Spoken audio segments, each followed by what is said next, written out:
جی ناظرین، ہمیشہ کی طرح آج کا جو سفر ہے ہمارا یہ بڑا ہی اہمیت کا حامل ہے، کیونکہ آج ہم جا رہے ہیں اپنے ایک ضروری کام کے لیے، اور یہ جو کام ہے یہ آپ سب لوگوں کے لیے بھی ضروری ہے۔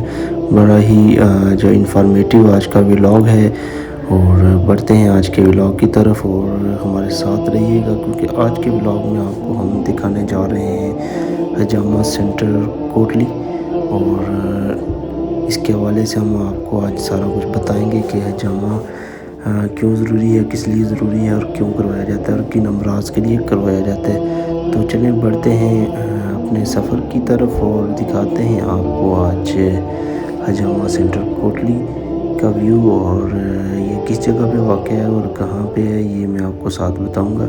تو چلیں چلتے ہیں اور دکھاتے ہیں آپ کو حجامہ سینٹر کوٹلی۔ میں آپ کا میزبان نذیر حسین، اور آج میں موجود ہوں جی، آپ دیکھ رہے ہوں کہ میرے بیگ پہ بورڈ لگا ہے جی حجامہ سینٹر کا۔ تو آج میں آیا ہوں حجامہ کروانے کے لیے، تو چلتے ہیں ایکشن جی ناظرین۔ تو ابھی ہم آ چکے ہیں حجامہ سینٹر میں، اور حجامہ سینٹر میں ہمارے ساتھ موجود ہیں ڈاکٹر صاحب، اور ان سے ہم مشورے بھی دیں گے کہ اس کے حوالے سے کہ حجامہ کیوں کروایا جاتا ہے اور کس لیے ضروری ہے، اور کن کن امراض کے لیے حجامہ ضروری ہے اور اس کا۔ تو پہلے تو ہم ڈاکٹر صاحب کا نام پوچھیں گے، ڈاکٹر صاحب کیا نام ہے؟ جی غائب جاوید نام ہے۔ تو حجامہ دیکھیں ایک علاج ہے، اور سب سے بڑی ہمارے لیے خاصیت یہ ہے نا کہ حجامہ سنت نبوی ہے، ٹھیک ہے، اس کا علاج آپ کو سنت کے مطابق ہے۔ تو آپ صلی اللہ علیہ وسلم نے بھی حجامہ کافی مواقع پر کرایا ہے، حجامہ کے متعلقہ یعنی کافی احادیث جو ہے نا اس سے وارد تھی۔ سب سے بڑی بات یہ کہ اس میں ہر مرض کی شفا ہے۔ ایسی کوئی تقریباً پوشیدہ بیماریاں جو ہمارے خون میں پائی جاتی ہیں جس کے ذریعے حجامہ کافی جو ہے نا اس میں مفید رہتا ہے۔ اچھا جی، یہ تو صحیح ہے۔ تو آپ کے پاس اب تک کتنے مریض آتے ہیں، ہر دن کتنے مریض آتے ہیں آپ سے جمع کرواتے ہیں، اور یہ کوئی خاص ڈیٹ ہوتی ہے جن میں آپ جمع کرتے ہیں؟ جی مریض تو دن میں 10 بھی آ جاتے ہیں، بعض اوقات زیادہ ہوتے ہیں، بعض اوقات کم ہوتے ہیں، ٹھیک ہے۔ پیشنٹس کا کوئی ریگولر روٹین نہیں ہوتا، لیکن یہ ہے کہ حجامہ جو لوگ پراپر کراتے ہیں جنہیں اس سے فاقہ ہوا ہے تو وہ لوگ ریگولر حجامہ پہ رہتے ہیں۔ حجامہ کے کچھ سیشن ہوتے ہیں، کچھ دورانیہ ہوتا ہے، جس کے بعد آپ جو ہے ایک حجامہ سے دوسرے حجامے کو کچھ وقفہ ہوتا ہے، تو جس دوران میں جو ہے نا وہ دوسرا سیشن کرواتے ہیں، تو اس حوالے سے مریضوں کو کافی فاقہ ہوا ہے تو وہ بھی آتے ہیں۔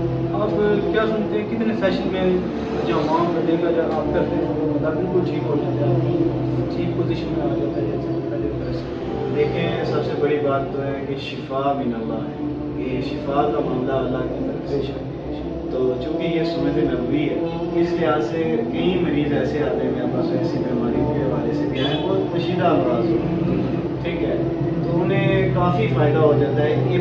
ایک سیشن میں بھی فائدہ ہو جاتا ہے، ایک سے 2 بھی ہو جاتے ہیں، 3 بھی ہو جاتے ہیں۔ بسا اوقات ہائی بلڈ پریشر کے جو مریض ہوتے ہیں انہیں تھوڑے زیادہ پوائنٹس کرتے ہیں، ان کے تھوڑے سیشن زیادہ ہوتے ہیں۔ نارملی عام بندے کے لیے جو ہے نا 1 سے 2 حجامے بہت ہی فائدہ مند ہیں۔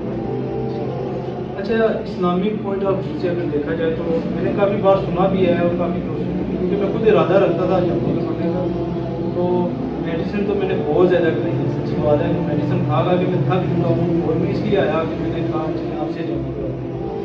تو کیونکہ یہ ایک سنت نبوی بھی ہے تو یہ بھی ہمیں ادا کرنی چاہیے، ضروری تھی ہمارے لیے۔ تو دوسرا یہ ہے کہ میں یہ پوچھنا چاہ رہا تھا کہ اس حوالے سے اسلامک پوائنٹ آف ویو کے حوالے سے کہ یہ چاند کی کچھ مقرر تاریخ میں کہتے ہیں جی یہ جمع کروایا جاتا ہے، تو یہ اس بات میں کہاں تک سچائی ہے اور کیا اس کے متعلق آپ کہیں گے؟ دیکھیں حجامہ بطور علاج ہے، علاج کی ضرورت آپ کسی ٹائم بھی کسی تاریخ میں بھی پڑ سکتی ہیں تو آپ کروا سکتے ہیں۔ سنت کے حوالے سے جو تاریخیں ہیں جن میں نبی کریم صلی اللہ علیہ وسلم نے حجامہ کرایا ہے وہ چاند کی 17، 19 ہے اور 21 ہے۔ ان تاریخوں میں حجامہ کرنا بہت ہی بہتر ہے، اور ایک مشکات شریف کی حدیث بھی ہے کہ چاند کی ہر کاف تاریخ ہوتی ہے نا 1، 3، 5، 7 جو اس طرح کی جو تاریخیں آتی ہیں وہ حجامہ کے لیے افضل ہے۔ بطور علاج آپ کسی ٹائم کسی تاریخ میں حجامہ کروا سکتے ہیں، صبح شام اور وقت کا اور اس میں کوئی قید نہیں ہے۔ چلے اسی کے حوالے سے